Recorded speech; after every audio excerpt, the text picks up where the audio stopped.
اور پھر مسئلہ نمبر 36 جو آج انشاءاللہ ڈسکس ہونا ہے ڈیٹیل کے ساتھ، وہ ہے من گھڑت اور ضعیف الاسناد احادیث کے فتنے کا تحقیقی جائزہ، وہ بھی پرٹیکولر صحیح مسلم کے مقدمے کی روشنی میں۔ تو ایک بات میں شروع میں یہاں کلیئر کر دوں، میں نے پچھلی دفعہ بھی اشارتاً عرض کی تھی کہ جب عموماً یہ بات بولی جاتی ہے نا ضعیف حدیث، تو اس سے مراد ضعیف سند ہی ہوتا ہے۔ یہ بعض لوگ کہتے ہیں جی حدیث کی گستاخی کر دیتے ہیں، یہ کہتے ہیں ضعیف حدیث۔ بھائی جب اس کی ساری اسناد ضعیف ہوں گی پھر حدیث ضعیف ہی کہلائے گی۔ تو یہ دونوں ایکویلنٹ ورڈ استعمال ہوتے ہیں۔ البتہ اگر کبھی ایسا ہو جائے کہ ایک حدیث کی ضعیف سند ہو پھر اس کی صحیح سند بھی مل جائے، پھر ہم اس کی سند کو ضعیف کہیں گے، حدیث صحیح ہوگی۔ مثال کے طور پر سنن نبی داؤد میں ضعیف سند کے ساتھ یہ حدیث موجود ہے کہ نبی صلی اللہ علیہ وسلم نے فرمایا کتاب النکاح چیپٹر میں، اگر میں سجدے کو جائز سمجھتا تو بیویوں کو کہتا کہ اپنے خاوندوں کو سجدہ کریں اس حق کے سبب جو اللہ تعالیٰ نے ان کو دیا ہے۔ اس کی سنن نبی داؤد میں جو سند ہے وہ ضعیف ہے، لیکن یہ حدیث صحیح ہے کیونکہ اس کی صحیح سند سنن ابن ماجہ میں موجود ہے۔ تو اگر کسی حدیث کی صحیح سند مل جائے پھر وہ حدیث صحیح حدیث کہلائے گی، اس کی سند کو ضعیف کہا جائے گا۔ لیکن اگر کسی حدیث کی کوئی سند بھی ضعیف صحیح نہ ملے پھر اس حدیث کو بھی ہم ضعیف کہیں گے، وہ حدیث تو ہوئی نا۔ تو یہ بات شروع میں کلیئر کر لیں۔ تو بھائیو سورۃ النساء کی آیت نمبر 150 سے لے کر 152 تک ان 3 آیات کے اوپر تقریباً 100 منٹ کی گفتگو ہماری ہو چکی ہے، اور ان 100 منٹس کے اندر میں نے پینڈولم کی جو ایک ایکسٹریم ہے اس کو ایڈریس کیا ہے، وہ ہے منکرین حدیث کے فتنے کا تحقیقی جائزہ۔ اب انشاءاللہ دوسری طرف آئیں گے، دوسری ایکسٹریم کیا ہے؟ یہ تو ایکسٹریم ہے صرف قرآن کو مانیں گے، سنت اور حدیث کو نہیں مانیں گے، اور دوسری ایکسٹریم ہے کہ ہر قسم کی حدیث، ایون بزرگوں کے لکھے ہوئی قصہ کہانیاں اور واقعات کو بھی مان کے قرآن اور سنت کا واضح طور پر انکار کر دیں گے، معاذ اللہ، انجانے میں، جان بوجھ کر نہیں۔ تو یہ ہے دوسری ایکسٹریم۔ اب یہاں میں تحدیث نعمت کے طور پر ایک بات ضرور کر دوں کہ جس طریقے سے میں نے منکرین حدیث والا معاملہ ایڈریس کیا ہے 100 منٹ کے اندر، یہ انشاءاللہ تعالی میرے اپنے علم کی حد تک کسی بندے نے نہ لکھنے میں اور نہ تقریر کے اندر اس طریقے سے پازیٹیولی ایڈریس کیا۔ اور اس سے بڑھ کر ابھی یہ جو ٹاپک میں ایڈریس کرنے جا رہا ہوں، ضعیف احادیث کا فتنہ اور من گھڑت احادیث کا فتنہ، جس کی بنیاد پر اہل بدعت اہل سنت کو کہتے ہیں یہ منکرین حدیث لوگوں کو بنا رہے ہیں، کہتے ہیں حدیث ضعیف ہے، تکو جی ضعیف کہہ دیں حدیث نو۔ تو ایک میرا جملہ جو ہے یہ اپنے حرز جاں بنا دیں، اور وہ جملہ یہ ہے کہ منکرین حدیث پیدا ہی اس لیے ہوئے ہیں کہ ان لوگوں نے تمام ضعیف احادیث اور قصہ کہانیوں کو بھی اپنے عقائد و نظریات کا جو ہے منبع بنا لیا۔ اہل السنہ اصحاب الحدیث نے تو بند باندھا ہے منکرین حدیث کے خلاف کہ نہیں بھائی آپ ٹھیک کہتے ہو، جو حدیث قرآن کے خلاف ہے ہم نہیں مانتے، وہ تو حدیثیں ہی صحیح نہیں ہیں۔ جو واضح صحیح احادیث کے خلاف واقعات آ رہے ہیں وہ تو خود واقعات سندن صحیح نہیں ہیں، ہم ان کو خود ہی ریجیکٹ کر دیتے ہیں۔ اور یہ ایٹیچیوڈ اگر صحیح طریقے سے اپنایا جاتا تو آج منکرین حدیث نہ پیدا ہوتے۔ یہ ریئیکشن ہے ان لوگوں کا۔ اس میں خصوصاً 2 پرسنالٹیز جنہوں نے صحیح احادیث کے حوالے سے سب سے شروع میں کام کیا، وہ ہیں ایک امام بخاری رحمۃ اللہ علیہ المتوفی 256 ہجری، اور دوسرے امام مسلم رحمۃ اللہ علیہ المتوفی 261 ہجری، یعنی وفات 261 ہجری میں ان کی ہوئی۔ تو آج کی گفتگو میں سب سے اہم ترین چیز جو ہے وہ ہے صحیح مسلم کا مقدمہ۔ امام مسلم بن حجاج قشیری رحمۃ اللہ علیہ نے صحیح مسلم کا مقدمہ خود لکھا ہے، صحیح مسلم کے 7 کتاب کے اندر وہ موجود ہے مقدمہ، جس میں 100 روایتیں ایسی لے کر آئے ہیں تقریباً 20 صفحات کے اوپر، جس میں انہوں نے یہ ثابت کیا ہے کہ صحیح حدیث کیوں ضروری ہے اور ضعیف الاسناد احادیث امت کا بیڑا غرق کر دیں گی۔ اس وقت اس بندے نے 1200 سال پہلے یہ فورسی کر لیا تھا۔ تو اس مقدمے کی اہمیت دل میں ڈالنے کے لیے میں شروع میں 5 بڑی مثالیں دینا چاہتا ہوں، کیونکہ ہمارا مسئلہ یہ ہے کہ ہمیں چیزوں کی قدر نہیں آتی جب تک کہ کوئی ہمارے سامنے اسٹونشنگ قسم کی حیران کن بات نہ رکھتے۔ تو اب میں 5 ایسی احادیث پیش کرنے لگا ہوں جو احادیث کی کتابوں میں ہے اور پوری پوری متصل اسناد کے ساتھ ہے، اور ان 5 حدیثوں میں سے کسی ایک کو بھی مان لے تو ہم بے ایمان ہو جائیں گے خود. اگر صحیح اور ضعیف کا فرق نہ کیا جائے تو وہ احادیث بھی پھر مان لینی چاہیے. جو لوگ صحیح اور ضعیف کا فرق نہیں کرتے بے ایمان ہو جائیں. اور ان میں سے 3 حدیثیں تو ہے ہی پرٹیکولر نبی صلی اللہ علیہ وسلم کی توہین میں. یہ تو دعائیں دیں آپ اصحاب الحدیث کو، اہل حدیث محدثین کو، کہ جنہوں نے صحیح اور ضعیف کا فرق کر کے کتابیں الگ کی. ادروائز تو یہ ہمارے گلے پڑ جاتی چیزیں. تو امام مسلم رحمۃ اللہ علیہ کی بہت بڑی کوشش، لیکن اس سے پہلے میں انشاءاللہ تعالی وہ 5 مثالیں پیش کروں گا. لیکن 2 چیزیں یہاں پر آپ سن لیں. ایک تو یہ جو صحیح مسلم کا مقدمہ ہے، یہ ہمارے اہل سنت پاک.com کے اوپر ریسرچ پیپر نمبر 15 کے نام سے سلیس اردو ترجمہ، اس کا اختصار کر کے وہ تقریباً 20 صفحات کو 4 صفحات پہ 2 ورقوں پہ میں لے کے آیا ہوں الحمدللہ. وہ خلاصہ ہے، وہ آج ہم انشاءاللہ کور بھی کریں اس کے اندر. اور دوسری چیز ریسرچ پیپر نمبر 10 ہے، جس کے اندر قرآن اور سنت اور اسلامی فقہ کی جو اصطلاحات ہیں، 120 کے قریب اصطلاحات، وہ ہے ریسرچ پیپر نمبر 10 اہل سنت پاک.com کے اوپر، جس میں کہ اجماع کیا ہوتا ہے، اجتہاد کیا ہوتا ہے، جرح کسے کہتے ہیں، تعدیل کسے کہتے ہیں، راجع کیا ہوتا ہے، صحیح حدیث کیا ہوتی ہے، حسن حدیث کیا ہوتی ہے، ضعیف حدیث کیا ہوتی ہے، موضوع حدیث کیا ہوتی ہے، مرفوع حدیث کیا ہوتی ہے، موقوف حدیث کیا ہوتی ہے، مقطوع حدیث کیا ہوتی ہے، اسی طریقے سے منکر کیا ہوتی ہے، مرسل حدیث کیا ہوتی ہے، متروک راوی کون سا ہوتا ہے. اس قسم کی 120 ٹرمنالوجیز اہل سنت پاک.com پہ 12 صفحوں کا ایک ریسرچ پیپر رکھا ہوا ہے 10 نمبر کے اوپر، قرآن اور سنت اور اسلامی فقہ کی بنیادی اصطلاحات. تو وہ بھی ڈاؤن لوڈ کر کے پڑھیں، کیونکہ لیکچر کے اندر تمام چیزیں بیان کرنا بڑی مشکل ہو جاتی ہیں. تو میں اس میں جو امپورٹنٹ چیزیں آئیں گی وہ انشاءاللہ ساتھ ساتھ ضرور بیان کروں گا. تو اب وہ اسٹانشنگ فیکٹس، وہ 5 حدیثیں، تاکہ صحیح مسلم کے مقدمے کی اہمیت ہمیں پتہ چلے، وہ میں پیش کرتا ہوں. اب ذرا دل پر ہاتھ رکھ لیں اور اپنی نیند اڑا لیں. مثال نمبر 1، امام یعقوب بن سفیان الفارسی کی کتاب ہے کتاب المعرفہ والتاریخ.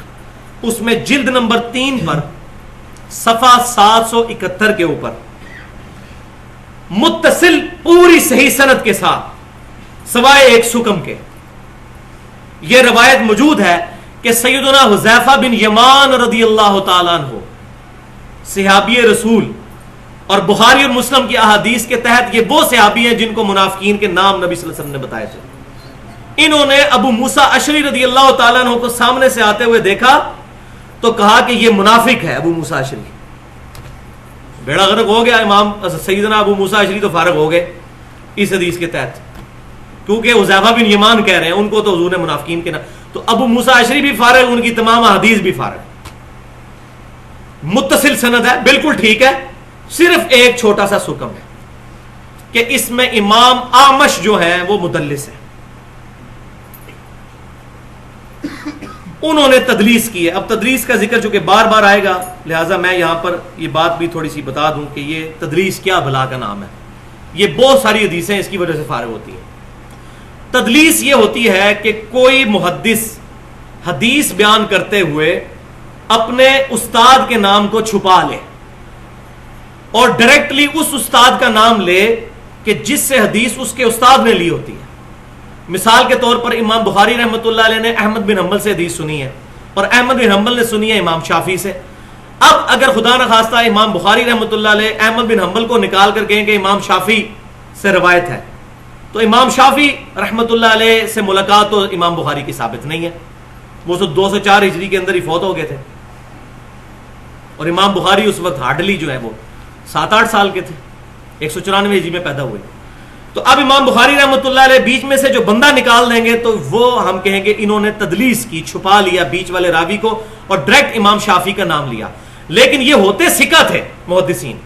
یہ کبھی نہیں کہتے تھے کہ میں نے امام شافعی سے سنا، کبھی نہیں کہتے تھے حدثنا یا اخبرنا، کہتے تھے ان سے روایت کرتے تھے، ان شافعی، کہ شافعی سے روایت ہے. یہ نہیں کہتے تھے میں نے شافعی سے سنا، تو فوراً پتا چل جاتا تھا کہ بیچ میں کوئی بندہ سکپ کر رہے ہیں.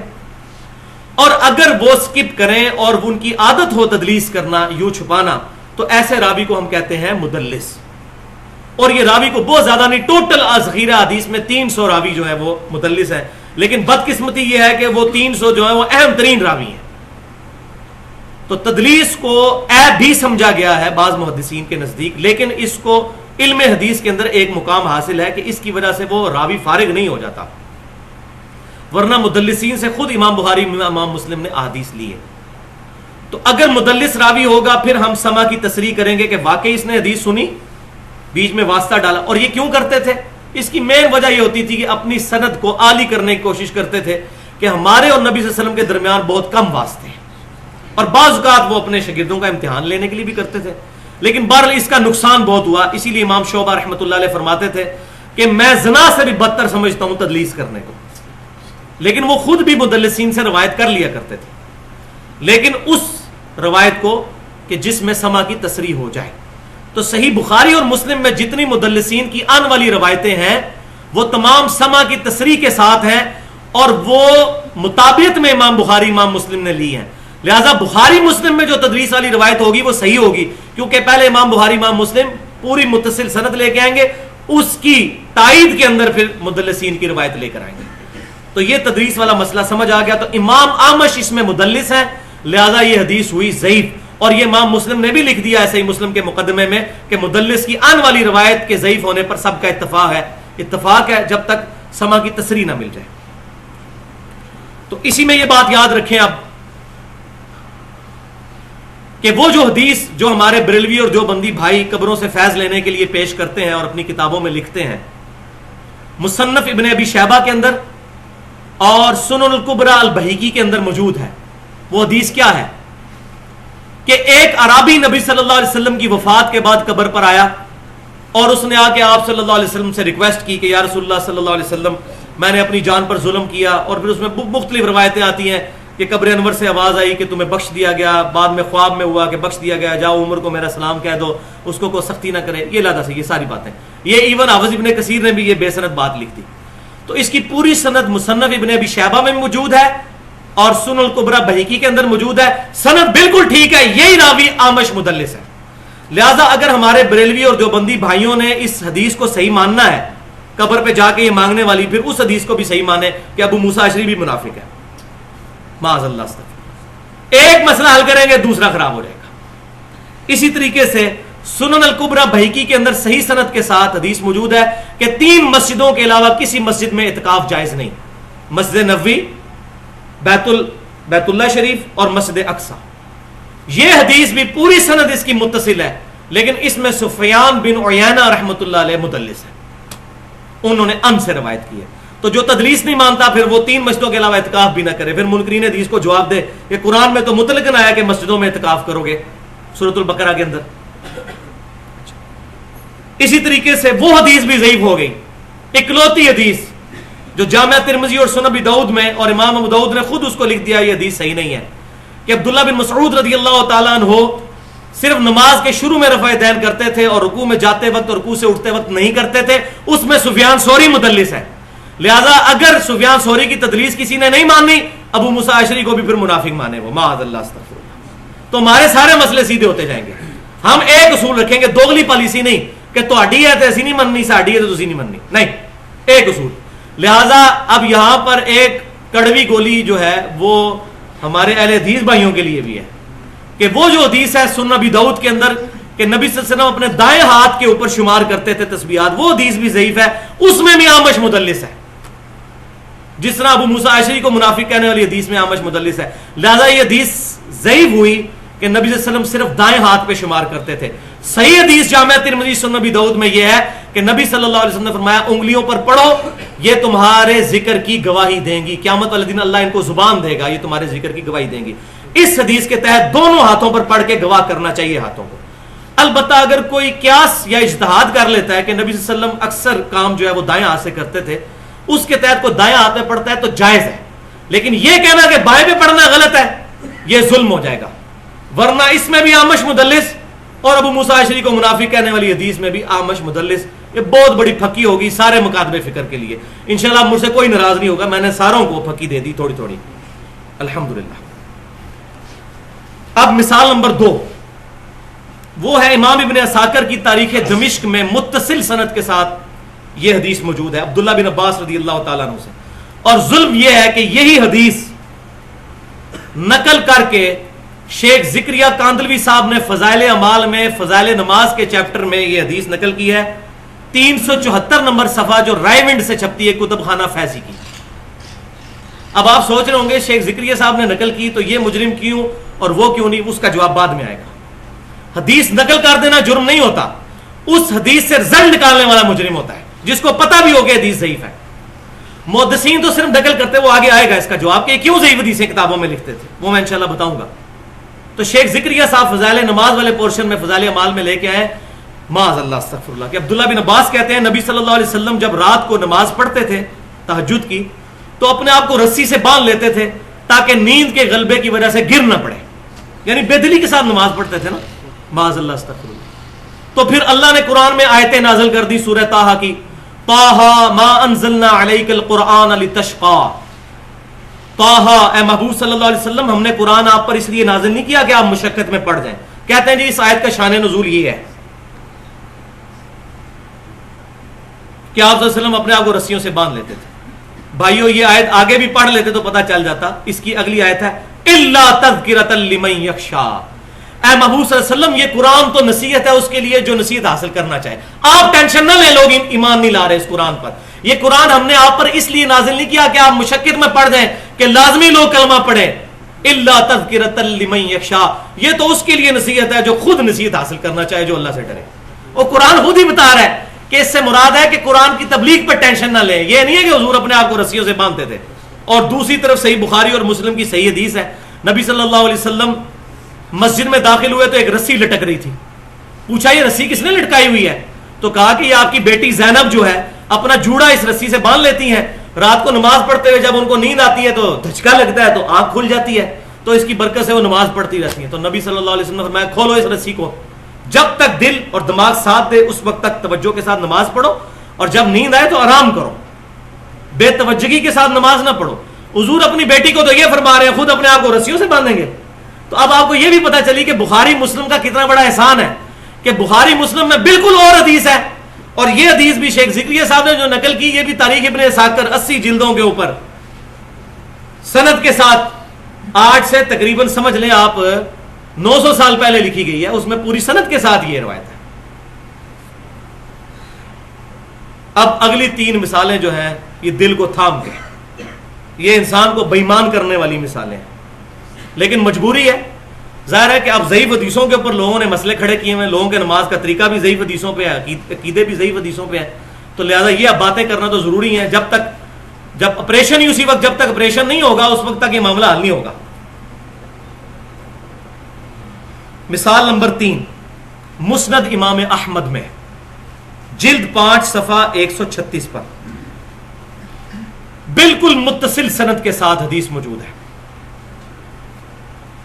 اور بدقسمتی کی بات کہ یہ حدیث امام بخاری کی جو کتاب ہے الادب المفرد اس میں بھی موجود ہے انٹرنیشنل نمبر کے مطابق 936 اور 946 نمبر. اور اس سے انشاءاللہ تعالی ڈاکٹر طاہر القادری صاحب والا مسئلہ بھی حل ہو جائے گا جو ان کو سمجھ نہیں آتا. بہت بڑے محقق ہیں ماشاءاللہ, لیکن کچھ باتیں ان کو بھی سمجھ نہیں آتی, وہ ادھر سے حل ہوں گی. مسند امام احمد اور الادب المفرد کہ نبی صلی اللہ علیہ وسلم نے فرمایا جو شخص اپنے نسب پر فخر کرے اس کو کہو کہ اپنے باپ کا عضو تناسل کاٹ کے اپنے منہ میں رکھ لے. اور یہ بات کنائے سے نہ کرنا, ڈائریکٹ بات کرنا کہ اپنے باپ کی شرمگاہ کاٹ کے اپنی زبان پہ رکھ لو اگر تم اپنے جاہلیت والے نسب پہ فخر کرتے ہو. استغفر اللہ تو بولی حضور ایسی زبان سے بات نکال سکتے ہیں؟ سورۃ القلم میں ہے وَإِنَّكَ لَعَلَىٰ خُلُقٍ عَظِيمٍ, نبی صلی اللہ علیہ وسلم اخلاق کے بلند ترین درجے پر فائز ہیں. اور صحیح بخاری اور مسلم کی متفق علیہ حدیث ہے کہ سیدنا ابو سعید خدری رضی اللہ تعالیٰ عنہ کہتے ہیں کہ نبی صلی اللہ علیہ وسلم میں تو کنواری لڑکیوں سے بھی زیادہ شرم و حیا تھی. یہ ہے بخاری مسلم اور یہ ہے دوسری کتابیں. اب مسند امام احمد کوئی چھوٹی کتاب تو نہیں ہے جناب, جو کہتے ہیں جی حدیثیں تو لکھی ہوئی ہیں ناف کے نیچے بھی ہاتھ باندھنے والی. اس حدیث کو احمد بن حنبل نے ضعیف تو کو نہیں کہا ہوا, سند نقل کر دی ہے, حکم کو نہیں لگایا ہوا, تو مانے بےمان ہو جائے اس حدیث کو مان کے. لہذا یہاں سے وہ مسئلے بھی دو حل ہوئے. ایک یہ تو یہ کہا جاتا تھا کہ جی امام بخاری رحمۃ اللہ علیہ کی کتاب الادب المفرد میں یہ فلاں فلاں حدیثیں موجود ہیں, یہ کیوں نہیں مانتے؟ تو امام بخاری کا دعویٰ صرف صحیح بخاری کی صحت پر ہے, اور وہ بھی ان کے دعوے پہ ہم نے نہیں مانا, امت کے علماء نے اس کو پرکھا ہے. امام بخاری کی کتاب ہے الادب المفرد, ہم اس کی کئی حدیثوں کو نہیں صحیح مانتے, نہ امام بخاری کا دعویٰ ہے. لہذا صحیح بخاری اور مسلم کے علاوہ کوئی حدیث کی کتاب ایسی نہیں جس کی ساری متصل الاسناد احادیث قطعی الصحت ہوں. ورنہ اور یہاں وہ دوسری معاملہ بھی حل ہو گیا. ادھر یہ والا معاملہ جس کو ڈاکٹر طاہر قادری صاحب کہتے تھے جی یہ بخاری نے لکھا ہے, اب مانتے کیوں نہیں آپ الادب المفرد کو؟ تو بھائی مانتے ہیں اگر سند صحیح ہوگی. صحیح بخاری سے باہر امام بخاری کی جتنی کتابیں سند صحیح پیش کرنی ہوگی. اور دوسرا مسئلہ حل ہوا جو یہ کہتے ہیں جی ہم امام حنیفہ کے مقلد ہیں, آپ امام بخاری کے مقلد ہیں. تو اگر ہم امام بخاری کے مقلد ہوتے تو ان کی یہ ساری حدیثوں کو ہم مان لیتے. ہم امام بخاری کے مقلد نہیں, ان کی احادیث لیتے ہیں. امام حنیفہ کی بھی کوئی حدیثیں ہیں تو لے کے ہمارے سارے آنکھوں پر. لیکن اگر ان کی وفات کے 400 سال کے بعد ایک بندہ کتاب لکھ کے کہ امام حنیفہ نے فرمایا اور سند بیان کوئی نہ کرے, ہدایہ لکھ دے, تو ہم کیسے مان لیں؟ سند کے بغیر تو حدیث نہیں مانی جاتی. امام حنیفہ رحمۃ اللہ علیہ کی بات کہاں سے مان لی جائے گی؟ لہذا یہ مسئلہ بھی حل ہوا. یہ جو لوگوں کو غلط پٹی پڑھاتے ہیں تقلید کے لیے, تو بھائی نہ تو ہم مقلد ہیں اور نہ غیر مقلد, ہم متبع سنت ہیں الحمدللہ. مثال نمبر 4, امام ابن جریر رحمۃ اللہ علیہ المتوفا 310 ہجری, سب سے پہلے قرآن کی تفسیر ابن جریر تفسیر تبری لکھنے والے. یہ بھی بڑی خطرناک پھکی ہے جی. سورۃ الاحزاب کی تفسیر میں وہ ایک روایت لے کر آئے ہیں, بڑی خطرناک روایت, بہت خطرناک ایمان سوز روایت. اور یہی وہ روایت ہے جو کشف المحجوب میں علی بن عثمان اجویری صاحب نے صوفیت کی ایک ٹرم سکر اور صحف کا بیان ثابت کرنے کے لیے یہ روایت لکھ کے معاملہ خراب کر دیا. ان کا معاملہ اس لیے خراب ہوا, اگر انہوں نے لکھی ہے واللہ عالم, لیکن چونکہ ان کے ماننے والے کہہ رہے ہیں کہ ان کی لکھی ہوئی ہے, آپ کو سمجھ نہیں آ رہی, اس لیے ہم یہی کہتے ہیں کہ آپ کے کہنے پر انہی کی لکھی ہوئی. بریلوی دیوبندی دونوں کا ترجمہ کشف المحجوب کا اٹھا کے دیکھ لیں, دونوں نے یہ بات لکھ دی ہے. صحف اور سکر کے چیپٹر میں یہ ٹرمز بیان کرتے ہیں, باب نمبر 14 کشف المحجوب میں, اور یہ تفسیر ابن جریر سے بھی. معاذ اللہ استغفر اللہ. نبی صلی اللہ علیہ وسلم کی نظر ایک دفعہ زید بن حارثہ منہ بولے بیٹے اپنے, ان کی بیوی پہ پڑی تو حضور کو پسند آ گئی, کسی کی بیوی, معاذ اللہ. پھر اللہ تعالیٰ نے حضور صلی اللہ علیہ وسلم کو خوش کرنے کے لیے زید بن حارثہ کے دل میں اپنی بیوی کی نفرت ڈال دی تاکہ وہ طلاق دے دے, اور بعد میں حضور نے خود شادی کر لی سیدہ زینب کے ساتھ. یہ سٹوری بنا لی. ہوا یہی تھا کہ زید نے چھوڑ دیا, لیکن اس طریقے سے نہیں ہوا تھا. وہ سورۃ الاحزاب آپ پڑھ کے دیکھ لیں, وہ ایسا ہوا ہی نہیں. لیکن یہ روایت لکھ دی. اب اس روایت کو اگر ہم مان لیں تو منکرین حدیث بھی ٹھیک کہتے ہیں. قرآن تو کہہ رہا ہے ما ضل صاحبکم وما غوا, تمہارے نبی نہ کبھی بہکے ہیں نہ کبھی بہرا چلے. نبی کے لیے سکر ثابت کر دیا ظالموں نے صوفیت ثابت کرنے کے لیے. نبی کو سکر میں مان لیا جائے نشے کی حالت میں اور جذب کی کیفیت میں, تو دین کا بیڑا غرق ہو جائے گا. تو انہوں نے نبی صلی اللہ علیہ وسلم کو بھی تختہ مشق بنایا, معاذ اللہ استغفر اللہ. اور وہ حدیث پھر دوبارہ یاد کر لیں جو بخاری اور مسلم کی متفق علیہ حدیث ہے کہ نبی صلی اللہ علیہ وسلم میں کنواری لڑکیوں سے زیادہ شرم و حیا تھی. اور آخری مثال نمبر 5, یہ most dangerous I have ever read, یہ والی مثال سب سے خطرناک. آپ سوچ رہے ہوں گے اتنی خطرناک تو پہلے ہے, اب کون سی اتنی خطرناک آ گئی. یہ روایت سنیں, ابن جریر المتوفا 310 ہجری تفسیر ابن جریر میں, اور امام ابن کثیر بھی لے آئے ہیں تفسیر ابن کثیر میں, اللہ تعالیٰ ان کو معاف کرے, المتوفا 774 ہجری. سورہ النجم کی آیت نمبر 19 اور 20 کے ساتھ اس کی تفسیر میں, ان آیات کے اندر نبی صلی اللہ علیہ وسلم کی مبارک زبان سے جو ان کے بڑے 3 بت تھے لات منات اور عزا, اس کو کنڈیم کیا گیا. اس کے ساتھ ان دونوں تفسیروں میں لکھا ہوا ہے کہ نبی صلی اللہ علیہ وسلم کی مبارک زبان پر شیطان نے 2 آیات اور جاری کر دی اپنی طرف سے, معاذ اللہ. اور وہ آیات بھی لکھی ہوئی ہیں, تلک الغرانک العلا وشفاعتہن لترتجا. یہ تینوں لات منات اور عزا یہ بڑی بلند و بالا دیویاں ہیں, اور ان کی شفاعت ضرور قبول کی جائے گی، معاذ اللہ استغفر۔ اور ردیف کافیہ بھی صحیح بٹھایا ہے، من نجمی اذا ہوا، اعلیٰ یہ سورج شروع میں پڑھ لیتے، اسی میں آیا ہے من نجمی اذا ہوا ما ضل صاحبکم وما غوا وما ينطق عن الهوى ان هو الا وحی یوحى، اس میں یہ فٹ کر دی۔ اور پھر واقعہ لکھا ہے کہ جب یہ آیت نبی صلی اللہ علیہ وسلم کی زبان سے جاری ہوئی تو مشرکین بھی اور صحابہ سارے سجدے میں گر پڑے کہ لو جی ساڈا ایک ہو گیا ہوں ایک ہو گیا سی، معاذ اللہ استغفر اللہ۔ یہ حدیث 4 سندیں ہیں اس کی اور چاروں متصل ہیں، چاروں متصل بالکل صحیح۔ اور اس میں 2 تابعین تو ایسے ہیں جن سے یہ روایتیں ہیں، وہ اعلیٰ ترین تابعین ہیں، سعید بن مسیب رحمۃ اللہ علیہ المتوفا 93 ہجری، اور دوسرے قتادہ رحمۃ اللہ علیہ المتوفا 117 ہجری۔ 4 تابعین تک مکمل سند صحیح کے ساتھ یہ روایت موجود ہے۔ اب جو یہ کہتے ہیں نا کہ تابعین کی بات حجت ہے، تو یہ 4 روایتیں ہیں تابعین سے، مان کے تو بے ایمان ہو جائیں۔ کہتے ہیں جی فلاں تو تابعی تھا، اس نے کوئی بات صحابی کے بغیر کی ہوگی، لہذا یہ بات یاد رکھیں، یہ بھی بات امام مسلم نے مقدمے میں لکھ دی ہے کہ تابعی کا قول کوئی شے نہیں ہے، تابعی کی مرسل کوئی حجت نہیں ہے جب تک صحابی کا نام مینشن نہ کرے، ورنہ کئی چیزیں ہیں تابعین کی جو صحابہ کرام کے خلاف ہیں۔ 4 تابعین سے یہ تو یہ شیطان سے سنا ہے تابعین نے بھائیو، وہ آگے آ بھی جائے گا مسلم شریف کے مقدمے میں، یہ شیطان سے انہوں نے بات سنی ہے، کسی صحابی سے نہیں سنی۔ تو تابعین 4 تابعین یہ واقعہ بیان کرتے ہیں، لیکن یہ واقعہ صرف اس اصول محدثین کو ماننے سے ہی غلط ثابت ہوگا کہ تابعی کا قول، تابعی کی سند بالکل کوئی حجت نہیں جب تک صحابی کا نام مینشن نہ کرے، کیونکہ اس نے نبی صلی اللہ علیہ وسلم کا مبارک زمانہ نہیں پایا، اگرچہ اس نے صحابہ کا زمانہ پایا ہو۔ لہذا امام حنیفہ رحمۃ اللہ علیہ یا امام ابراہیم نخعی کے بارے میں جو کہا جاتا ہے کہ یہ تابعین تھے، لہذا ان کی باتیں صحابہ سے ہٹ کے نہیں ہوں گی، پھر یہ بھی باتیں مان لیں۔ تو پہلی بات ہے کہ امام ابراہیم نخعی رحمۃ اللہ علیہ تو تابعی ہیں، امام حنیفہ رحمۃ اللہ علیہ تابعی نہیں ہے۔ خود کشف المعجوب میں علی بن عثمان اجویری صاحب نے تبع تابعین کے چیپٹر میں ان کو ڈالا ہے، آج سے 1000 سال پہلے حنفیوں کے بہت بڑے صوفی بزرگ علی بن عثمان اجویری صاحب نے تبع تابعین کے چیپٹر میں امام حنیفہ رحمۃ اللہ علیہ کو ڈالا ہے۔ وہ بھی مبارک دور ہے، وہ تابعی بھی ہوں تب بھی بات حجت نہیں، ورنہ یہ 4 باتیں بھی ماننی پڑیں گی۔ یہ ہے الزامی جواب۔ اور الحمدللہ اب آئیں اس بات کی طرف، وہ کریٹیکل سوال کہ آخر یہ حدیثیں جب اس طرح کی تھی تو محدثین نے لکھی کیوں لکھی؟ محدثین نے نہ لکھتے، بعد والے لوگ تو نقل کر کے مجرم ہوئے، تو لکھنے والے کیوں نہیں مجرم؟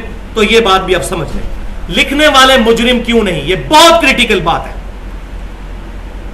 اس کی 2 وجوہات ہیں۔ پہلی وجہ یہ ہے کہ اس زمانے میں محدثین کے درمیان یہ چیز اسٹیبلش ہو چکی تھی کہ اگر کوئی محدث حدیث کی سند بیان کر دے اور وہ روایت لکھ دے، چاہے وہ روایت صحیح ہے یا ضعیف، اس پر کچھ گناہ نہیں ہوگا، وہ بتا جو رہا ہے کہ میں نے کس سے سنی ہے۔ مثلا اگر میں کہتا ہوں کہ غلام احمد قادیانی نے کہا تو میں نے اس دجال کا نام لے لیا، اب اس کے سر پہ ہے، تو اس طریقے سے وہ سند لکھتے تھے، پوری سند لکھتے تھے۔ پھر علیحدہ سے اسماء و رجال کا علم اسٹیبلش ہوا، جرح اور تعدیل کا، جس میں پوری راویوں کی ڈیٹیل آئی کہ اس راوی کی حدیث ایکسیپٹیبل ہوگی، اس کی نہیں ہوگی، یہ پوری ڈیٹیل علیحدہ سے کتابیں بھی ان محدثین نے لکھی کہ جیسے ہم میتھمیٹکس میں بھی کرتے تھے، لاگ کے لیے علیحدہ سے ٹیبل ہوتا تھا، اس ٹیبل سے دیکھ کے تو لاگرتھم کا فارمولہ ہم ڈال کے تو مسئلہ حل کرتے تھے۔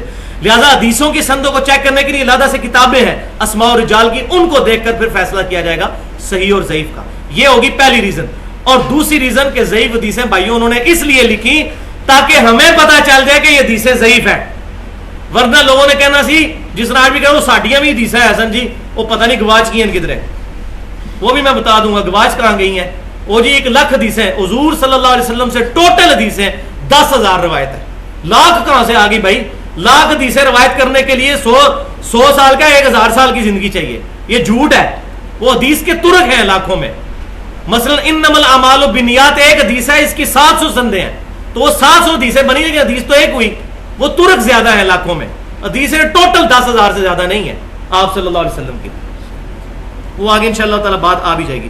تو یہ دوسری ریزن کہ ضعیف حدیثوں کا پتہ چل جائے، اس لیے محدثین نے یہ چیزیں جمع کی، اور وہ بات بھی اب آپ سمجھ لیجئے۔ سنن ابی داؤد کے اندر ایک پورا چیپٹر ہے جس چیپٹر کا نام ہے رفع الیدین نہ کرنے کا بیان۔ مولوی لکھتے تھے اپنی کتابوں میں، کیونکہ اس کو پتا ہے کبھی کسی نے کھول کے یہ پڑھنا ہی نہیں چیپٹر، یہ چیپٹر اس غریب نے باندھا کیوں ہے امام ابو داؤد رحمۃ اللہ علیہ نے؟ رفع الیدین نہ کرنے کا بیان، اس میں انٹرنیشنل نمبرنگ کے مطابق 5 احادیث لے کے آئے ہیں، 748 سے لے کر 49، 50، 51، 52 5 حدیثیں امام ابو داؤد لے کے آئے ہیں۔ 748 نمبر حدیث لے کے آئے ہیں سیدنا عبداللہ بن مسعود رضی اللہ تعالیٰ عنہ کی، وہ اکلوتی حدیث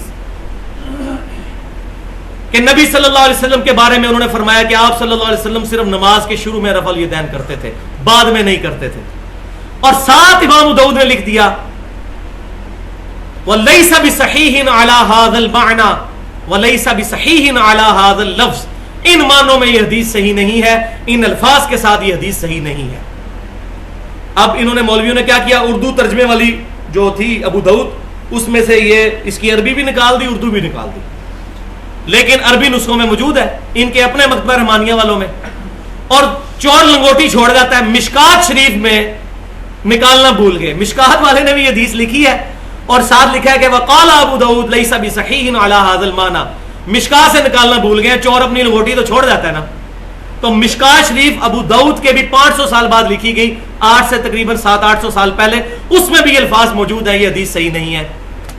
اگلی 4 حدیثیں امام داؤد نے برا بن عازب رضی اللہ تعالیٰ عنہ سے لی، ایک ایک سند پر بحث کر کے پھر کنکلوڈنگ جملہ انہوں نے بولا 752 نمبر حدیث کے بعد کہ ھذا حدیث لیس بصحیح، اور بتایا کہ یہ کوفے کے بعد جب راوی بیان کرتا تھا اس نے اپنے الفاظ ایڈ کر لیے، اس کے الفاظ ٹکراتے ہیں، یہ اپنے سٹیٹمنٹس بدل لیتا ہے، پوری ڈیٹیل سے بحث کر کے کنکلوڈ کیا کہ یہ حدیث بھی صحیح نہیں ہے۔ آپ کہتے ہو رفع الیدین نہ کرنے کا بیان، جی پورا چیپٹر ہے، وہ چیپٹر آپ کے خلاف باندھا ہوا ہے، وہ چیپٹر کھول کے تو دیکھیں۔ تو میں کہتا ہوں اللہ تعالیٰ کی کروڑ رحمتیں امام داؤد نے انہوں نے ننگا کر کے رکھ دیا ہے منکرین حدیث کو، اور ضعیف الاسناد احادیث کے پیچھے چلنے والوں پر انہوں نے ایک حجت قائم کر دی ہے۔ الحمدللہ، اللہ تعالیٰ کی کروڑوں رحمتیں ہوں ان پر، الحمدللہ۔ تو نماز محمدی صلی اللہ علیہ وسلم پر پورا میرا ایک ریسرچ پیپر ہے، مکمل نماز محمدی صحیح احادیث کی روشنی میں، اہل سنت پاک.com پر ریسرچ پیپر نمبر 8 رکھا ہوا ہے، 140 احادیث صرف 4 صفحوں میں سمو کے پوری نماز کا طریقہ ایڈریس کیا گیا ہے۔ ڈیٹیل کسی کو چاہیے ہو تو وہاں سے پڑھ لیں۔ یہ تو تھی حدیثیں، لیکن مسئلہ یہاں ہے کہ بزرگان دین کی کتابوں سے بھی واقعات، علماء کی کتابوں سے قصہ کہانیاں، ان کے نظریات بھی پروپیگیٹ کیے جا رہے ہیں۔ اب اس میں مجھے پورا گھنٹہ زیادہ سے چاہیے، لیکن میں بیان نہیں کر رہا، صرف آپ کو 2 ریسرچ پیپر بتانے لگا ہوں، وہ آپ اہل سنت پاک.com سے ڈاؤن لوڈ کر لیں۔ ایک ہے ہمارا ایکسپلوسیو ریسرچ پیپر، جس کی وجہ سے ہمارے قتل کے فتوے نکالے ادھر مولویوں نے کہ یہ ہمارے بزرگوں کا گستاخ ہے، شکر الحمدللہ، لیکن یہ نہیں بتایا کہ بزرگوں نے گستاخی کیا کی ہوئی ہے جس کو یہ گستاخی کہہ رہا ہے، کہ ان کی کتابوں میں لکھا ہے لا الہ الا اللہ اشرف علی تھانوی رسول اللہ معاذ اللہ، اللہم صلی علی اشرف وعلی آل اشرف، لا الہ الا اللہ چشتی رسول اللہ۔ یہ نہیں بتا رہے کہ بزرگ کر کے کیا گئے ہوئے ہیں، تو جو غلطیاں نکالا اس کو کہتے ہیں بزرگوں کا گستاخ ہے۔ الحمدللہ ہم بزرگوں کے گستاخ، آپ رسول اللہ کے گستاخ، ہم تو زیادہ گناہگار ہوں گے، آپ کا تو ایمان ہی نہیں باقی رہے گا۔ الحمدللہ ہم وہ بھی نہیں، رسول اللہ کے گستاخوں کے ہم گستاخ ہیں، رسول اللہ کے غلاموں کے ہم غلام ہیں، الحمدللہ۔ لیکن پہلے غلام ہونا تو ثابت کرے، اپنے ناموں کے کلمے پڑھوانے والے جو ہیں وہ آپ پڑھیں گے، اس میں پورے حوالے موجود ہیں، اندھا دھند پیروی کا انجام، ریسرچ پیپر نمبر 2 اور ریسرچ پیپر نمبر 6 قبروں سے فیض کے عقیدے کا تحقیقی جائزہ۔ اس میں نے انڈیا پاکستان کے بڑے بڑے جو علماء گزرے ہیں جن کی وجہ سے لوگ قرآن اور حدیث کو چھوڑ دیتے ہیں، ان کے معاملات کھولے کہ دیکھیں بھائی ان کی یہ باتیں بھی ہیں، اب فیصلہ آپ خود کریں۔ اور الحمدللہ وہ پورے ریسرچ پیپر بڑے احترام کے ساتھ لکھے ہیں، مولانا احمد رضا بریلوی صاحب، مولانا اشرف علی تھانوی صاحب، ہر ایک بندے کا نام احترام سے اور پروٹوکول کے ساتھ لکھا ہے، اور کوئی اس پہ کمنٹس پاس نہیں کیے، بلکہ صرف ان کی عبارت اور نیچے حدیث لکھ دی ہے، وہ آپ خود پڑھ لیں۔ تو اب آ جائیں یہ ساری باتیں کس لیے تھیں، وہ تھا امام مسلم کا مقدمہ۔ انشاءاللہ تعالی مجھے اب لگ رہا ہے کہ انشاءاللہ 1 گھنٹہ پورا ہو گیا، اور میرا 1.5 گھنٹے کا ٹارگٹ تھا، وہ 30 منٹ میں انشاءاللہ یہ گفتگو مکمل ہو جائے گی انشاءاللہ، کیونکہ مجھے اندازہ ہو گیا میں کس جگہ پہ پہنچ چکا ہوں۔ تو صحیح مسلم کا مقدمہ، یہ اہم ترین، یہ مقدمہ میری طرف متوجہ ہوں بھائیوں، یہ مقدمہ 2 اعتبار سے مہر ہے، ایک ان فنیٹکس کے اوپر جو یہ کہتے ہیں کہ حدیث کا علم تو ویسے ہی لکھ دیا گیا ہے، کوئی احتیاط نہیں کی گئی، یہ آپ پڑھیں گے آپ کو حیرانگی ہوگی کہ سب سے بڑے منکرین حدیث جو ہے امام مسلم خود ہے، سو کالڈ منکرین حدیث کس طرح حدیثوں کو ریجیکٹ کرتے ہیں کہ یہ من گڑت ہیں، یہ ضعیف روایتیں ہیں، بچو ان سے، پوری سائنس ہے یہ علم. یہ کہتے ہیں جی جو دل میں آیا تو حدیثیں لکھ دی محدثین نے. آپ کو یہ پڑھ کے لگے گا مسلم کا مقدمہ کہ سب سے بڑے منکر تو وہ خود تھے، کس طرح انہوں نے حدیثیں ریجیکٹ کی ہیں اور صحیح حدیثوں کو الگ کیا ہے. تو ایک تو ان پر مہر، اور دوسرا ان بزرگوں کی تعلیمات پر اندھے دھند پیچھے چلنا اور ضعیف روایتوں کے ذریعے، قصہ کہانیوں کے ذریعے اپنے عقائد اور نظریات بنانا، ان کے اوپر بھی یہ مہر ہے کہ بھائیو یہاں تو حدیثیں نہیں سنبھالی جا رہی ہیں، آپ بزرگوں کے واقعات کی بات کر رہے ہیں اور عجیب و غریب قسم کے قصہ کہانیوں کی بات کر رہے ہیں. قطعاً ایسا نہیں. تو اب اللہ کا نام لے کر وہ صحیح مسلم کا مقدمہ شروع کرتے ہیں. ایک دفعہ دروشی پڑھے، اللہم صلی علی محمد وعلی آل محمد کما صلیت علی ابراہیم وعلی آل ابراہیم انک حمید مجید.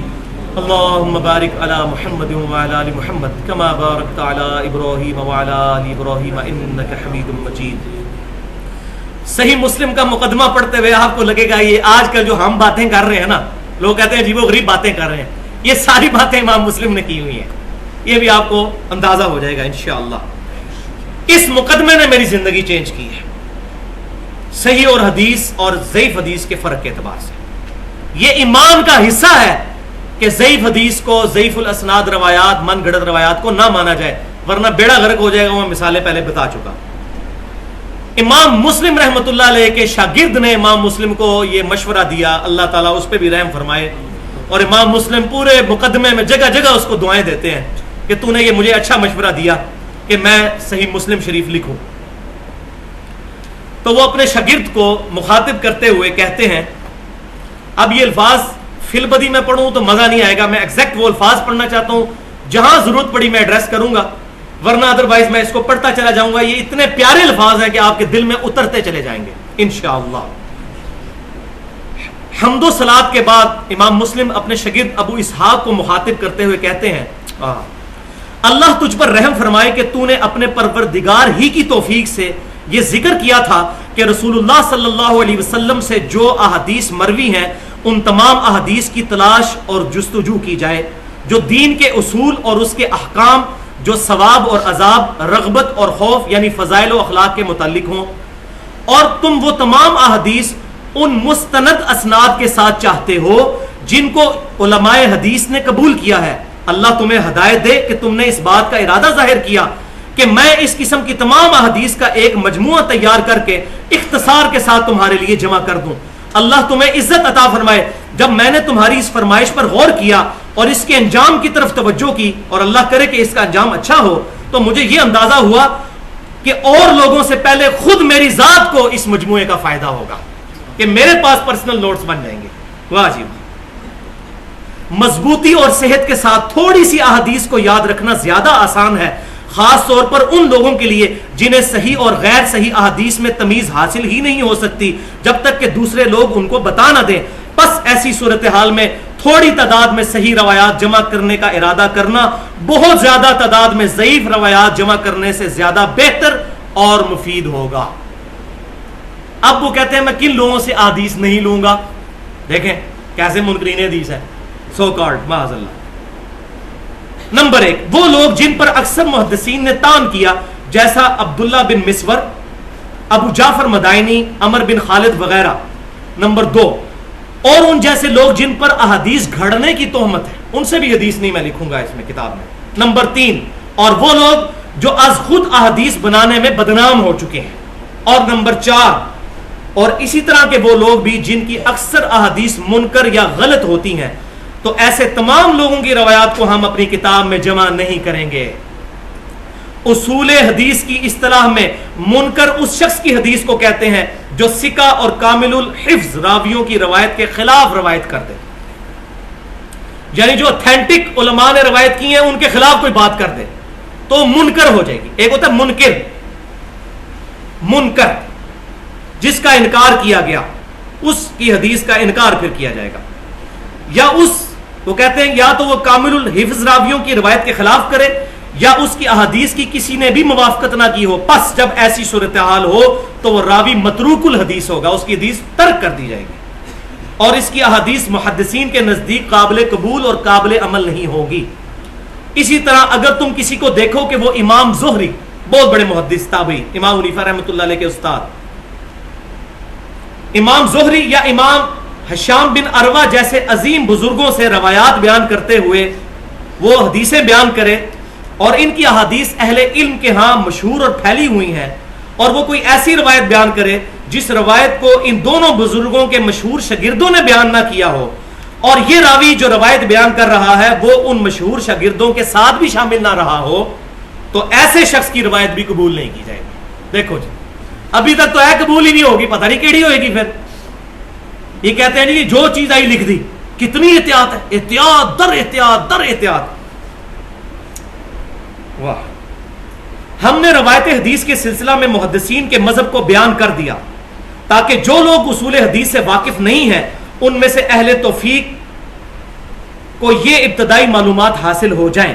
اے شاگرد عزیز، ان تمام مذکورہ بالا باتوں کے بعد اللہ تجھ پر رحم کرے، جب ہم نے ضعیف اور منکر احادیث کو الگ کرنے میں ان لوگوں کی غلطیوں کا جائزہ لیا جو اس ٹائم کتابیں لکھ رہے تھے 1200 سال پہلے، آج والے تو چھوڑ دیں، جو لوگ خود کو محدث کہتے ہیں، تو دیکھا کہ یہ لوگ صرف صحیح اور مشہور احادیث پر اکتفا کرنے کی بجائے ان راویوں سے بھی حدیثیں نقل کر رہے ہیں جن کے بے وقوف اور غیر مستند ہونے کو یہ خود بھی مانتے ہیں۔ تکو جناب کڈے گاڑے فتوے آ رہے امام مسلم طرف، اپنے دور کے بندیاں نو رگڑا، کسی کا لحاظ نہیں، اپنے دور کے لوگوں پر جرا کہ یہ خود مانتے ہیں یہ مسلم، پھر حدیثیں نہیں کریں کتابوں میں۔ لہذا یہ آج کا مسئلہ نہیں ضعیف روایتیں لکھنا، یہ شروع سے چل رہا ہے، یہ ساری بیماریاں شروع سے چل رہی ہیں۔ جن کے بے وقوف اور غیر مستند ہونے کو یہ خود بھی مانتے ہیں۔ اب جو لوگ مجہول اور ضعیف اسناد کے ذریعے ان منکر روایات کو نقل کر کے خامیوں سے ناواقف عوام میں پھیلا رہے ہیں، تو ہمارے دل میں یہ احساس پیدا ہوا کہ اے شاگرد عزیز، ہم تیری صحیح حدیث کو جمع کرنے والی فرمائش کو پورا کر ہی دیں۔ واجب اس زمانے میں پہنچ گیا نا جی۔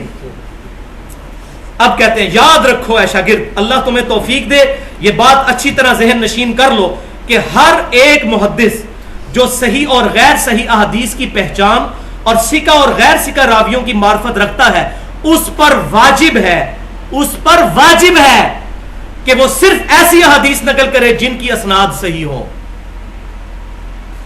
اور ان کے راویوں میں سے کوئی راوی بھی جھوٹا، بدعتی اور سنت کا مخالفت کرنے والا نہ ہو۔ یہ 3 شرطیں یاد رکھ لیں۔ ایک پہلی شرط تو بیان کر چکے ہیں، حفظ ٹھیک ہونا چاہیے۔ صحیح حدیث کے لیے مینلی 3 شرطیں ہیں، ان میں سے ٹاپ آف دا لسٹ 2 ہیں۔ حفظ ٹھیک ہو، ریممبرنس اس کی ٹھیک ہو، حفظ جس کو عربی میں کہتے ہیں، اردو میں یاداشت۔ دوسری چیز صدق، عربی میں صدق، اردو میں سچائی، انگریزی میں ٹروتھ۔ یہ 2 بنیادی چیزیں ہیں۔ حافظہ ٹھیک ہو، دماغ خراب نہ ہو گیا ہو، بعض کا صحیح راوی بھی بڑھاپے کے اندر غلط ملت کر دیتے تھے، اور سچا ہو۔ تیسری ذرا ہلکی سی شرط ہے، وہ ڈیپینڈ کرتی ہے کہ اس کی بدعت کس لیول کی ہے۔ بہت بڑے لیول کا بدعتی ہوگا پھر حدیث قبول نہیں ہوگی، اگر تھوڑے بہت معاملات ہوں گے تو محدثین اس کی حدیث کو قبول کر لیتے ہیں اگرچہ وہ اس میں بدعت بھی پائی جاتی ہو۔ تو وہ کہتے ہیں کہ کوئی بھی جھوٹا، بدعتی اور سنت کا مخالفت کرنے والا نہ ہو، یا اس راوی کا عیب فاش نہ ہوا ہو۔ یہ بھی ہو سکتا ہے کہ آپ کو پتہ نہ چلے، لیکن جب پتہ چل جائے پھر حدیث نہیں لی جائے گی۔ اور ہمارے اس قول کی دلیل قرآن پاک سورۃ الحجرات کی وہ آیت نمبر 6 ہے۔ کہتے ہیں حدیثیں کٹھی کی ہیں، قرآن کو نہیں مانتے۔ امام مسلم نے قرآن سے ہی دلیل پکڑی ہے کہ میں یہ جو کہہ رہا ہوں نا صحیح حدیث، یہ میں اپنی طرف سے نہیں کہہ رہا، یہ قرآن میں آیا، اور ساتھ انہوں نے لکھا کہ اس کی مخالفت کوئی کرنے کی جرت بھی نہیں کرے گا ہماری اس دلیل کی۔ اور وہ آیت کیا ہے؟ سورۃ الحجرات کی آیت نمبر 6، یا ایھا الذین آمنوا ان جاءکم فاسق بنبأ فتبینوا، اے ایمان والو، اگر کوئی فاسق شخص کوئی خبر تمہارے پاس لے کر آئے اس کی تحقیق کر لیا کرو۔ کیوں؟ ان تصیبوا قوما بجہالۃ فتصبحوا علی ما فعلتم نادمین، کہیں ایسا نہ ہو کہ تم اگنورنس میں، جہالیت کے اندر، نہ جانتے ہوئے کسی قوم کو نقصان پہنچا بیٹھو اور بعد میں تمہیں شرمندگی ہو کہ تم نے اس قوم کے ساتھ یہ معاملہ کیوں کیا۔ یہ قتال کے معاملے میں پرٹیکولر بات ہے، اور طویل خاص کے اعتبار سے یہ ہے فاسق لوگوں کی خبر قبول نہیں ہوگی۔ اب آگے امام مسلم کہتے ہیں یاد رکھو محدثین کے نزدیک فاسق کی روایت اسی طرح مردود ہے جس طرح تم عام لوگوں کے نزدیک اس کی گواہی غیر مقبول ہے. قرآن حکیم سے خبر فاسق کا غیر معتبر ہونا ثابت ہے اور اس پر حدیث بھی گواہ ہے کہ منکر راوی کی روایات بیان کرنا درست نہیں, اور وہ حدیث وہ ہے جو رسول اللہ صلی اللہ علیہ وسلم سے شہرت کے ساتھ منقول ہے کہ جس نے علم کے باوجود جھوٹی حدیث کو میری طرف منسوب کیا وہ جھوٹوں میں سے ایک جھوٹا ہے. جھوٹے بندے کی حدیث نہیں لی جائے گی. اس کے بعد امام مسلم رحمۃ اللہ علیہ پھر حدیثیں لے کر آئے ہیں اپنی بات کے ثبوت میں. پہلی 6 حدیثیں 4 جید صحابہ سے, سیدنا علی, سیدنا انس, سیدنا ابو ہریرہ, سیدنا مغیرہ بن شعبہ رضی اللہ عنہم اجمعین. ایک ہی حدیث, جس شخص نے, اور یہ حدیث متفق علیہ ہے, صحیح بخاری میں بھی موجود ہے, جس شخص نے میری طرف کوئی ایسی بات منسوب کی جو میں نے ارشاد نہیں فرمائی وہ اپنا مقام دوزخ میں دیکھ لے, وَلِعَاذُ بِاللَّهِ تَعَالَى. اگلی 3 حدیثیں 7 سے لے کر 9 تک متفق علیہ حدیثیں ہیں, یہ بھی صحیح بخاری میں بھی موجود ہے کہ رسول اللہ صلی اللہ علیہ وسلم نے فرمایا کسی شخص کے جھوٹا ہونے کے لیے یہی بات کافی ہے کہ وہ ہر سنی سنائی بات کو بغیر تحقیق کے آگے بیان کر دے, وہ جھوٹا شخص. پھر حدیث نمبر 16 سیدنا ابو ہریرہ رضی اللہ تعالیٰ عنہ سے روایت ہے کہ رسول اللہ صلی اللہ علیہ وسلم نے فرمایا آخری زمانے میں جھوٹے دجال لوگ پیدا ہوں گے, تم سے ایسی ایسی احادیث بیان کیا کریں گے جو تمہارے آباء و اجداد نے نہیں سنی ہوں گی. ان سے بچنا کہیں تمہیں گمراہ نہ کر دیں اور فتنے میں مبتلا نہ کر دیں. اور یہ نہ سمجھے یہ آج کے زمانے کی بات ہو رہی ہے, یہ امام مسلم کے زمانے کی بات ہو رہی ہے. وہ کہہ رہے ہیں میں اسی لیے تو یہ کر رہا ہوں کہ لوگ جھوٹی حدیثیں گڑھ رہے ہیں. تو یہ لوگ ہمیں کہتے ہیں یہ نئی حدیثیں میں, بھائی نئی حدیث صحیح بخاری کو نہیں لکھی ہوئی ہے. آپ اور آپ کے آباء و اجداد اگر جائل رہے ہیں تو اس کی وجہ سے یہ حدیث ہمارے پہ فٹ کر رہے ہیں. چور بھی گئے چور. تو میں ابراہیم علیہ السلام والے جملہ بولوں گا, انتم وآباؤکم فی ضلال مبین, تم اور تمہارے آباء و اجداد بھی گمراہ تھے. اگر انہوں نے بھی بخاری نہیں پڑھی, وہ تو 1200 سال پہلے بخاری لکھی گئی ہے. تمہیں اگر نہیں پتہ لگا صحیح بخاری میں نماز کا طریقہ کیا ہے, صحیح مسلم میں, تو انتم وآباؤکم فی ضلال مبین, ہم پہ کیوں لگاتے ہو؟ ہم پہ تو تب لگاؤ جب ہم کوئی ایسی حدیث پیش کریں, جیسے ان کے مولویوں نے مل کے ایک ایسی حدیث بنائی ہے جو دنیا کی کسی حدیث کی کتاب میں موجود نہیں ہے کہ صحابہ کرام یا منافقین بت رکھ کے آتے تھے اس لیے نبی صلی اللہ علیہ وسلم صحابہ کرام رفع دین کرتے تھے. یہ حدیث دنیا کی کسی حدیث کی کتاب میں لکھی ہو نا, چاہے ضعیف سند کے ساتھ, ہمیں دکھائیں, ہم رفع دین چھوڑ دیں گے. حدیثیں تو یہ گھڑ رہے ہیں, چور بھی کے چور. وَلِعَاذُ بِاللَّهِ تَعَالَى. اگلی 17 نمبر حدیث کا لفظ صحابہ کرام تابعین کے اقوال پہ بھی بولا جاتا ہے. عبداللہ بن مسعود رضی اللہ تعالیٰ عنہ کا قول ہے. عبداللہ بن مسعود رضی اللہ تعالیٰ عنہ کہتے ہیں بعض اوقات شیطان انسانی شکل میں اتر کر کسی مجمع میں حدیث بیان کرتا ہے, اور جب مجمع چھٹ جاتا ہے تو لوگوں میں سے ایک شخص آتا ہے, وہ کہتا ہے یہاں ایک آدمی حدیث بیان کر رہا تھا, اس کی شکل تو ہمیں یاد ہے لیکن اس کا بایو ڈیٹا کوئی نہیں پتا, اور وہ شیطان ہوتا ہے, حدیث بیان کر کے چلا جاتا ہے. اسی لیے اسماء و رجال کا علم اسٹیبلش کیا گیا ہے کہ پتہ چلے کس نے حدیث بیان کی. اے نہیں کہ ایک بزرگ فرماتے ہیں, حضرات فرماتے ہیں, سرکار فرماتے ہیں, سنا کے سننی نہیں, پڑھا کے سننی. فرماتے ہیں, آج کل تو بعض لوگ صرف کہتے ہیں فرماتے ہیں, آپ کو پتہ ہی ہے کوئی سند ہی نہیں, اور وہ شیطان ہی ہوتا ہے. حدیث نمبر 21 سیدنا مجاہد فرماتے ہیں کہ ابن عباس رضی اللہ تعالیٰ عنہ کہتے ہیں, یہ سنیں جناب, اب آپ کو پتہ چل جائے کس دور کی بات ہے. ابن عباس کہتے ہیں ایک وہ وقت تھا ہمیں کوئی کہتا تھا قال رسول اللہ صلی اللہ علیہ وسلم, ہم فوراً مؤدب ہو کر متوجہ ہو جاتے تھے کہ نبی صلی اللہ علیہ وسلم کی بات سنائی جا رہی ہے. لیکن جب سے لوگوں نے حدیثیں گھڑنا شروع کر دی, اب ہمیں کوئی آگے حدیث سناتا ہے تو ہم اس کی طرف متوجہ نہیں ہوتے تا وقت کہ وہ حدیث ہمیں خود سے پہلے نہ پتا ہو, کیونکہ لوگوں نے اس علم کو بدنام کر دیا, حدیثیں گھڑنی شروع کر دی. یہ کون کہہ رہا ہے؟ عبداللہ بن عباس, صحابی رسول اس زمانے میں, آج کی بات نہیں ہو رہی. حدیث نمبر 22 ابن ابی ملیکہ رحمۃ اللہ علیہ کہتے ہیں کہ میں نے ابن عباس کو خط لکھا کہ حضرت میرے لیے کچھ احادیث لکھ کر چھپ چھپا کے نا مجھے خط میں بھجوا دیجئے. تو ابن عباس کہتے ہیں کہ یہ لڑکا بڑا لائق ہے, میں چاہتا ہوں اس کے لیے احادیث جمع کر کے بھجوا دو. تو انہوں نے سیدنا علی رضی اللہ تعالیٰ عنہ کے جو کیے ہوئے فیصلے تھے وہ منگوائے ابن عباس نے رضی اللہ تعالیٰ عنہ. پھر ان فیصلوں کو جب پڑھنا شروع کیا تو اکثر کا کہا یہ علی نے نہیں کیا ہوگا, یہ علی نے نہیں کیا ہوگا. بڑی تھوڑی سی باتیں انہوں نے اس میں سے نقل کی, اور پھر کہا کہ یہ جو علی رضی اللہ تعالیٰ عنہ کی طرف یہ فیصلے منسوب کر کے لکھے ہیں, یہ تعریف ہو چکے ہیں. اللہ کی قسم اگر علی نے یہ فیصلے کیے ہوتے تو وہ بھی گمراہ ہو جاتا. یہ فیصلے علی نے نہیں کیے.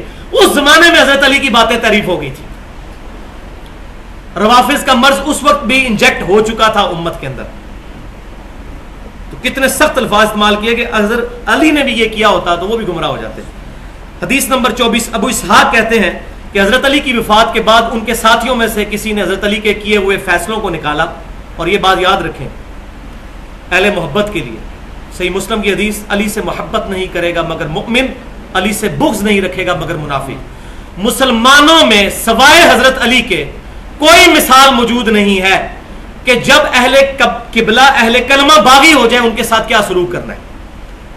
سیدنا علی کے دور میں خوارج نے بغاوت کی, سیدہ عائشہ نے بغاوت کی, سیدنا معاویہ نے بغاوت کی.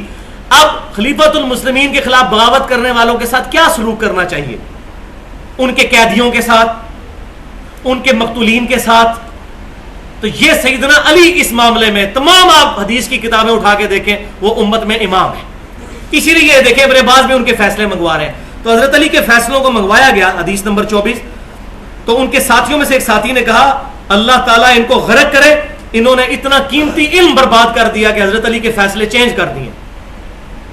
حدیث نمبر 27, ابن سیرین رحمۃ اللہ علیہ فرماتے ہیں کہ پہلے لوگ اسناد کی تحقیق کیا کرتے تھے, لیکن جب سے دین میں بدعتیں داخل ہونا شروع ہو گئیں اور فتنے داخل ہوئے, اب ہم ہر بندے کی حدیث قبول نہیں کرتے. ہم راویوں کو دیکھتے ہیں, سند سنتے ہیں, اگر اہل سنت راوی ہوں تو حدیث قبول کر لیتے ہیں, اگر اہل بدعت ہوں تو حدیث نہیں قبول کرتے. اہل سنت کا لفظ ابن سیرین نے استعمال کیا 70 صحابہ کی زیارت کرنے والے, المتوفا 110 ہجری رحمت اللہ علیہ. اہل سنت کا لفظ اس زمانے میں استعمال ہو رہا تھا. اصحاب الحدیث اور اصحاب الرائے یہ بعد میں ہوا ہے. اصل لفظ اہل سنت چلا ہے اہل البدع کے خلاف. لیکن مسئلہ ہے کہ آج بریلوی بھی اپنے آپ کو اہل سنت کہتے ہیں, دیوبندی بھی اہل سنت کہتے ہیں, اہل حدیث کہتے ہیں ہم اصلی اہل سنت ہیں, علماء عرب کہتے ہیں ہم اہل سنت ہیں. تو اہل سنت وہ ہوگا جو کتاب و سنت کو صحابہ تابعین تبع تابعین کے منہج کے مطابق تقلید کرتے ہوئے نہیں, اور نہ غیر مقلدانہ رویہ اختیار کرتے ہوئے اتباع سنت کے جذبے کے ساتھ عمل کرے گا, وہ ہوگا اہل سنت. اہل سنت کی حدیث ہوگی, اہل بدعت کی نہیں. حدیث نمبر 30, عبداللہ بن زکوان رحمت اللہ علیہ اپنے والد سے نقل کرتے ہیں کہ میں نے مدینہ شریف میں 100 ایسے لوگوں کو پایا, 100 لوگ, اب یہ سننی ہے بات, 100 ایسے لوگوں کو پایا جن لوگوں پر, ان تابعین پر تمام مدینے والے لوگ متفق تھے کہ یہ بڑے نیک لوگ ہیں, اور اس پر بھی متفق تھے کہ ان کی حدیث قبول نہیں کی جائے گی, کیونکہ چوڈو نے پنجابی اس گال کی تھے, بولے بالے ہیں, ان کو نہیں پتا, ان کو کوئی ضعیف حدیث بیان کرے گا آگے سنا دیں گے, بس تسبیح پھیرنے والے ہیں, خالی نمازیں روزے کرنے والے ہیں. یہ بڑا کلیور علم ہے, چوڈو بندہ تو بیان نہیں کر سکتا, اسی لیے تو مولویوں نے آج چوڈو بنایا ہوا ہے ہمیں ضعیف روایتیں بیان کر کے. تو 100 تابعین پر اتفاق تھا کہ یہ نیک ہے, اور اس پہ بھی اتفاق تھا حدیث ان کی کوئی نہیں قبول ہوگی. وہ آگے بھی آ رہی ہے ایک اور چیز.